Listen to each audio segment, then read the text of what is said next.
Hello, good evening, and welcome to day 20 of A Story a Day for 26 days. There were once two men, farmers. They'd lived in the same houses on the same land,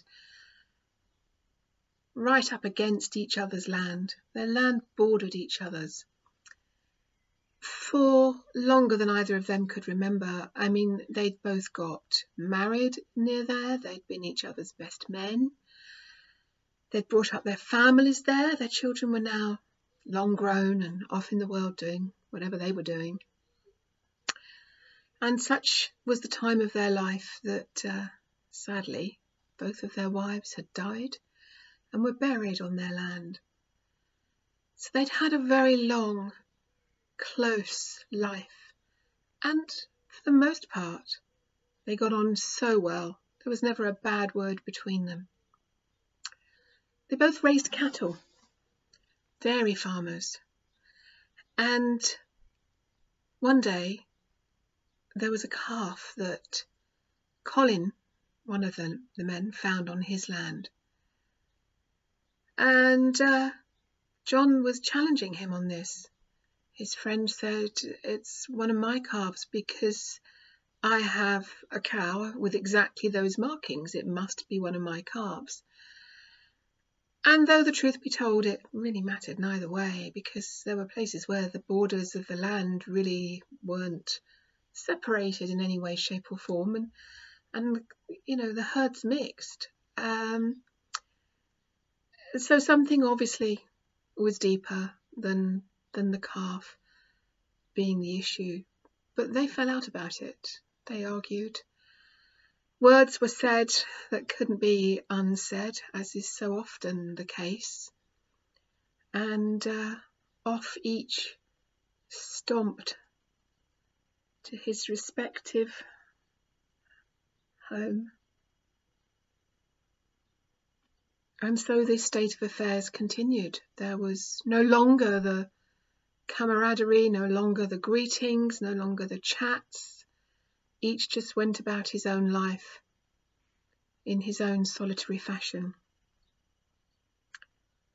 One day, Colin answered a knock on his door to find a young man standing there saying, "I'm carpenter. I'm passing through. I wonder whether you have any work that I could do to tide me on my way." Well, thought Colin, damn right I have.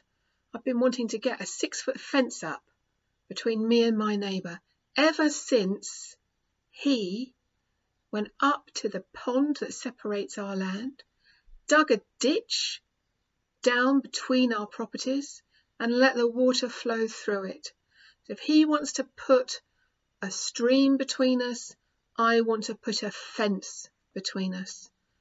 So he said to the young man, "This is what I'd like you to do." And he showed him the extent of the line between their two properties that he wanted built. "Of course," said the young man, "I've got all the necessary tools." And Colin said, "I've got all the necessary materials." So Colin left the carpenter to get on with it and went into town to see about some errands. He had a day out, a day away from the house, away from the farm, away from the stream, the rift between him and his longtime friend and neighbour, John. Well, he got back at the end of the day, excited to see how the carpenter had been getting on. Well, the carpenter had been doing a great job. He himself was very pleased with the way that he had constructed his plan, carried out his plan. He had been hammering and sawing, not necessarily in that order, of course, and cutting, yeah, definitely not in that order, all day long. And his construction was complete. So imagine Colin's surprise when he got home and expecting to see a 6-foot fence. Instead, he saw a bridge. A fine bridge, a well-proportioned bridge, a beautifully constructed bridge, but a bridge and not a fence. And he was just about to start tearing into the carpenter to give him a real piece of his mind, to ask him what the devil did he think he was playing at, when over the bridge, from his side of it, came John. And as he approached Colin and the carpenter, he held out his arms to his long-term friend, and he said, Colin, what can I say? I put a stream between us, and what did you do?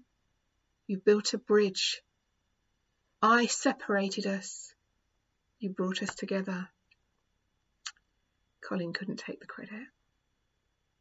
He would have quite liked to, actually, but he said no, credit is due to this young man who has built this fine bridge.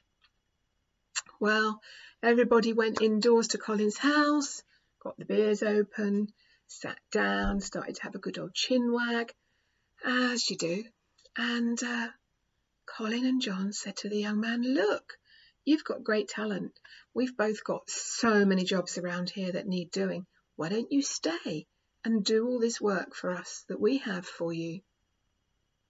The young man put down his beer, stood up, reached out and shook hands with each of them and said, Gentlemen, thank you, that would be an honour, but I have many more bridges to build.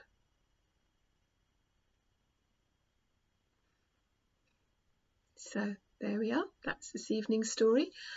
I will come back again tomorrow for another few days, but we're nearly at the end.